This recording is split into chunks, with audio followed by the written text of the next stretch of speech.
Revanth Reddy 28th position. Revanth Reddy అంటే ఆయన ముఖ్యమంత్రి అవుతారా అంటే చాలామంది ఊహించని పరిస్థితి. టీపీసీసీ చీఫ్ అయినప్పుడే ఆయన మీద సొంత పార్టీలోనే కొంత వ్యతిరేకత వచ్చినా, ఆ తర్వాత కేసీఆర్ ప్రభుత్వంలో చాలా ఇబ్బందులు పడినా కూడా ఆయన ఉవ్వెత్తులు లెగిచి సీఎం స్థాయిలో కూర్చున్నారు.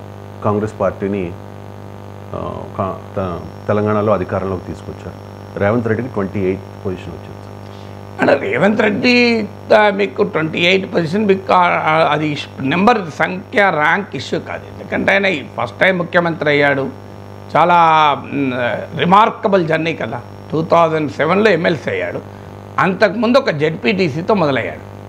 అంటే 20 ఏళ్లలో ఒక జెడ్పీటీసీ రాష్ట్ర ముఖ్యమంత్రి అయ్యాడు. Just 20 year period. మీకు రేవంత్ రెడ్డి ఎమ్మెల్సీగా ఉన్నప్పుడు, ఎమ్మెల్యేగా ఉన్నప్పుడు ఉత్తమ్ కుమార్ రెడ్డి, శ్రీధర్ బాబు, కోమటిరెడ్డి వెంకటరెడ్డి వీళ్ళంతా మంత్రులు కదా. ఇప్పుడు రేవంత్ క్యాబినెట్లో రావటానికి ఆశిస్తున్న సుదర్శన్ రెడ్డి, షబీర్ అలీ వీళ్ళంతా మంత్రులే అప్పుడు. సో ఆ సవితా ఇంద్రారెడ్డి మంత్రి, వాళ్ళు ఇప్పుడు ప్రతిపక్షంలో ఉన్నవాళ్ళు. ఈవెన్ రేవంత్ క్యాబినెట్లో ఉన్న వీళ్ళందరూ కూడా ఆ రోజు మంత్రులు. ఆయన ఎమ్మెల్సీగా ఉన్నప్పుడు, ఎమ్మెల్యేగా సాధారణ ఎమ్మెల్సీగా ఉన్నప్పుడు, ఎమ్మెల్యేగా ఉన్నప్పుడు. సో అందులో మీకు ఆ స్థాయిలో ఈవెన్ బట్టి విక్రమార్క ఇప్పుడు డిప్యూటీ చీఫ్ మినిస్టర్, ఆ రోజు డిప్యూటీ స్పీకర్. సో ఏ రకంగా చూసినా రిమార్కబుల్ టర్న్ అరౌండ్ కదా. సో అందువల్ల రేవంత్ రెడ్డిలో ఉన్న ప్రత్యేకత ఏంటి అంటే హైలీ అంబిషియస్ లీడర్. అంటే ఒక పట్టుదల ఉన్న నాయకుడు. మీరు ఎవరైనా చూడండి, కమ్ వాట్ మే, నా లక్ష్యం ఇది అనుకున్న వాళ్ళు సక్సెస్ అవుతుంటారు. అది కేసీఆర్ ఉదాహరణ, నరేంద్ర మోడీ ఉదాహరణ. కేసీఆర్ తెలంగాణ జెండా పట్టుకున్న ప్రవేశంకర్ ఊహించారా ఈయన ముఖ్యమంత్రి చేస్తుంది అని? సో జగన్మోహన్ రెడ్డి ఓదార్పు యాత్ర చేస్తానని మొదలెట్టి అప్పుడు రాష్ట్రంలోనూ కేంద్రంలోనూ అధికారంలో ఉన్న అత్యంత బలమైన సోనియా గాంధీని ఎదిరించి బయటకు వచ్చిన రోజు తాను కట్టుబడ్డలతో బయటకు వచ్చారంటారే, అలా వచ్చాడు కదా కాంగ్రెస్ పార్టీ అనే తన ఇంటి నుంచి. జీవితాంతము తన తండ్రి ఏ పార్టీలో అయితే పనిచేశాడో ఆ పార్టీ నుంచి బయటకు వచ్చినప్పుడు అసలు ఎవరైనా ఊహించారా జగన్మోహన్ రెడ్డి ఇంత పవర్ఫుల్ లీడర్ అవుతాడు, ముఖ్యమంత్రి కాగలరు? అప్పటికి ఏమైనా ఆయన is only A parliament member.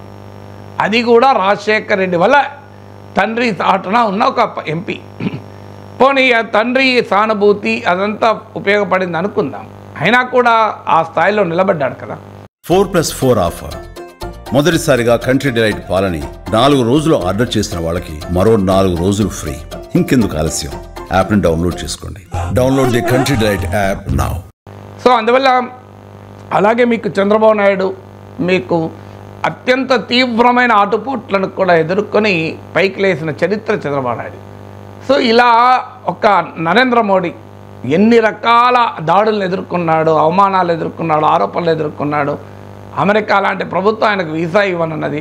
ఇవాళ అమెరికా ప్రభుత్వం ఆయనను ద మోస్ట్ లవబుల్ లీడర్గా రిసీవ్ చేసుకుంటుంది. వీళ్ళందరి అనుభవం ఏంటి అంటే పట్టుదల. కమ్ వాట్ మే, నేను ఈ లక్ష్యాన్ని సాధిస్తాను అని ఎవరైనా ఒక లక్ష్యం పెట్టుకుంటే ఆ లక్ష్య సాధనకు కృషి చేస్తే, సత్యానాదెల్ అంటాడు, have a dream, chase it, constantly improve to achieve the dream అంటాడు.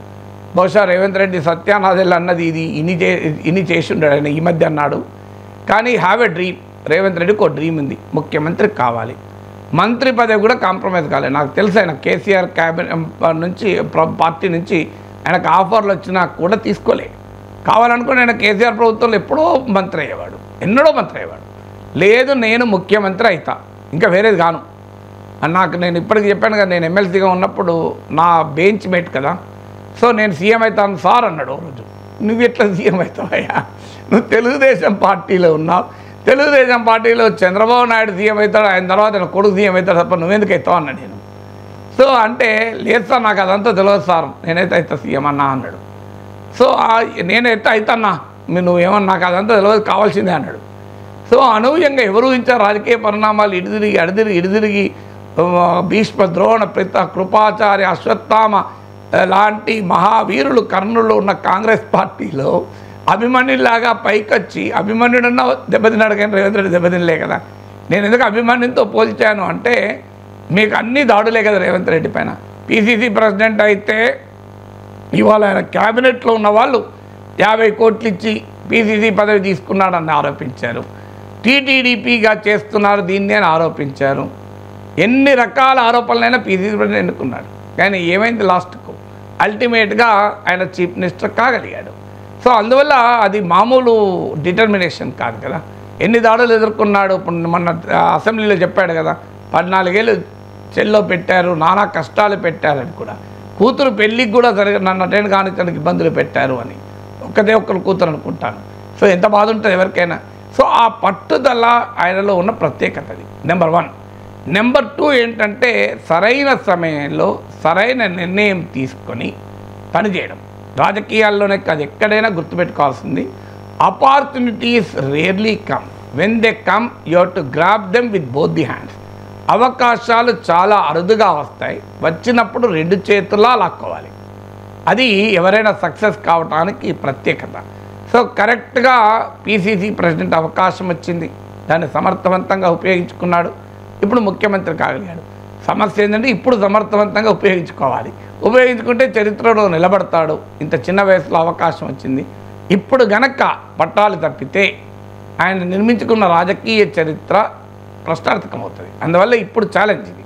కానీ డెఫినెట్గా ఇప్పటి వరకు అవకాశాలు వచ్చినప్పుడు ఖచ్చితంగా 2 చేతులు ఉపయోగించుకున్నాడు. ఈ అవకాశాలు ఇప్పుడు కాదు. సో అవకాశాలు ఆయనకు ఇచ్చారు, ఆయన తీసుకున్నారు. మొదటి అవకాశం టీడీపీ ఎమ్మెల్సీగా ఉండి చంద్రబాబు నాయుడు బ్రహ్మాండమైన అవకాశం ఇచ్చాడు. ఈ మధ్య రేవంత్ రెడ్డి కూడా దేవేంద్ర గౌడ్ పుస్తక ఆవిష్కరణ సభలో ఈ పాయింట్ లేవనెత్తాడు కూడా. నేను మొదటిసారి ఎమ్మెల్యే అయినా కూడా బడ్జెట్ పైన చర్చను ప్రారంభించేటువంటి అవకాశం అసెంబ్లీలో చంద్రబాబు నాయుడు నాకు ఇచ్చాడు అని 2009 ఎలక్షన్ల తర్వాత బడ్జెట్ సమావేశాల గురించి ప్రస్తావించాడు. నా గుర్తు కౌన్సిల్లో టీడీపీ తరఫున మోస్ట్ ప్రామినెంట్ స్పీకర్ ఎవరంటే రేవంత్ రెడ్డి. ఆయన సీట్ లాస్ట్లో, సీనియారిటీ ఉంటే లాస్ట్లో వేయరు కదా. ప్రతిపక్ష నేత దాడి వీరభద్రరావు కూడా చాలా సమర్థుడు, దాడి చేయగలిగిన సమర్థుడైన దాడి ఉండగా కూడా రేవంత్ రెడ్డి దాడి ఎక్కువయ్యేది. సో ఒక దశలో రోషయ్య గారు భరించలేక నువ్వు రేవంత్ రెడ్డి కాదా రవంత్ రెడ్డి అన్నాడు. ఆయన కూడా నవ్వురుకున్నాడు. సో అందువల్ల అంత పవర్ఫుల్గా విత్ సబ్జెక్టు రీసెర్చ్ టీం పెట్టుకొని చాలా ఇన్డెప్త్గా తన పార్టీ వాయిస్ను లోతైన సబ్జెక్టుతో మాట్లాడేవారు. సో అందువల్ల ఆ అవకాశం చంద్రబాబు నాయుడు ఇచ్చాడు, దాన్ని సద్వినియోగం చేసుకున్నాడు. చంద్రబాబు నాయుడు చాలామందికి ఇచ్చుంటాడు, వాళ్ళందరూ సద్వినియోగం చేసుకోలే కదా. తర్వాత పీసీసీ ప్రెసిడెంట్గా రాహుల్ గాంధీ అవకాశం ఇచ్చాడు. సో రాహుల్ గాంధీ అవకాశం ఇచ్చినప్పుడు దాన్ని సద్వినియోగం చేసుకున్నాడు. సో మళ్ళీ ముఖ్యమంత్రి కాగలిగాడు. మళ్ళీ రాహుల్ గాంధీ కాంగ్రెస్ పార్టీ అవకాశం ఇచ్చింది. సో అందువల్ల ఒక అవకాశం వచ్చినప్పుడు దాన్ని సమర్థవంతంగా వినియోగించుకున్న వారు జీవితంలో సక్సెస్ అవుతారు. రేవంత్ పర్సనాలిటీలో ఉన్న మరో ప్రత్యేకతది.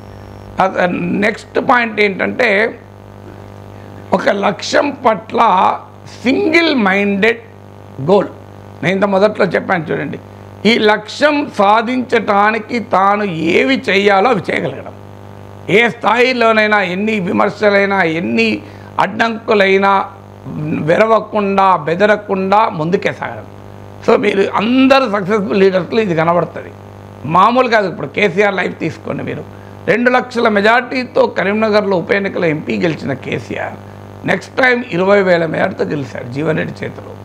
ఆ ఒక పరిస్థితిలో కేసీఆర్ ఓడిపోతాడా అనుకునే దశకు వచ్చింది. కానీ మరి ఏం చేశాడో చూడండి మళ్ళీ. సో తెలంగాణ ఉద్యమాన్ని విజయ తీరాలకు తీర్చి తెలంగాణను సాధించి ముఖ్యమంత్రి కాగలిగాడు. సో ఒక దశలో 23 మంది ఎమ్మెల్యేల పరిమితమైన చంద్రబాబు నాయుడు ఇలా లెవెల్ అయ్యాడు. జగన్మోహన్ రెడ్డికి కూడా విమర్శ అదే కదా. 11 సీట్లకు తగ్గించితే ప్రజలు మనోస్థైర్యాన్ని ప్రదర్శించకుండా నేను అసెంబ్లీకి రాను, నాకు మైక్ ఇస్తా, నాకు చంద్రబాబు నాయుడుతో సమానంగా టైం ఇస్తా, ఈ షరతులు వర్తిస్తాయి ఏంటి, ఇఫ్స్ అండ్ బట్స్ పెట్టుకుంటే కలవదు కదా. కమ్ వాట్ మే, ఎస్ నాకు అసెంబ్లీలో అవమానం ఉంటే ఉంటుంది, అసెంబ్లీలో నాకు మైక్ ఇవ్వకపోతే ఇయ్యరు, నన్ను ఎంత ఘోరంగా అవమానిస్తుందో ఘోరంగా అవమానించండి, నేను భరిస్తా అని ఆ పట్టుదల చూపెట్టగలిగితే లీడర్ నిలబడతాడు. సో అందువల్ల ఆ పట్టుదల చూపెట్టడం రేవంత్ రెడ్డి ప్రత్యేకత. అంటే దారిలో అనేక అడ్డంకులున్నా నేను ఇది సాధించి తీరుతాను అని గనక పట్టుకుంటే జీవితంలో సక్సెస్ అవుతాం. సో తర్వాత అది రేవంత్ రెడ్డికి ఉన్నటువంటి ఒక యునీక్ క్యారెక్టర్.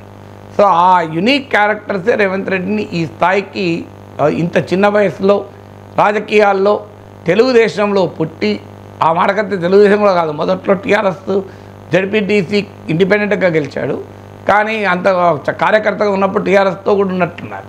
సో అక్కడి నుంచి ఇక్కడికి వచ్చి టీఆర్ఎస్తో ఉన్నది చాలా, అది కార్యకర్త స్థాయిగా తీసేస్తే టీడీపీ వర్కింగ్ ప్రెసిడెంట్గా ఉండి కాంగ్రెస్ పీసీసీ ప్రెసిడెంట్ అయి ఇంత తక్కువ కాలంలో ముఖ్యమంత్రి కాగలిగాడు. చాలా అవగాహనలు వచ్చాయి. 4 రోజులు ఉంటాడు, వారం రోజులు ఉంటాడు, ఉండనిస్తారా, సీనియర్లు బతకనిస్తారా, మా కేటీఆర్ భాషలో చెప్పాలంటే ఖమ్మం నల్గొండ బాంబులు పక్కనే ఉన్నా కూడా ఏమైంది, ఏం కాలే కదా, 1.5 year అయిపోయింది కదా ముఖ్యమంత్రిగా. సో 1.5 year తెలంగాణ చరిత్రలో అనమల రేవంత్ రెడ్డి అనే నేను అని అనడమే కాదు, 1.5 year కూడా ఉన్నాడు కదా. సో అందువల్ల ప్రతి నాయకుల్లో ఏదో ఒక శక్తి ప్రత్యేకత ఉంటేనే వారు ఆ స్థాయిలో ఉంటారు. సో లైఫ్లో ఛాలెంజెస్ను ఎదుర్కోగలిగిన వ్యక్తి, ఛాలెంజెస్ను ప్రేమించిన వ్యక్తి, ఛాలెంజెస్ను ఫేస్ చేసినప్పుడు మనోస్థైర్యాన్ని ప్రదర్శించిన వ్యక్తే సక్సెస్ అవుతారు. అది చంద్రబాబు నాయుడు లైఫ్ అయినా, రేవంత్ రెడ్డి లైఫ్ అయినా, నరేంద్ర మోడీ లైఫ్ అయినా, కేసీఆర్ లైఫ్ అయినా, జగన్మోహన్ రెడ్డి లైఫ్ అయినా మనకు చెప్తున్న వాస్తవాలు అవి.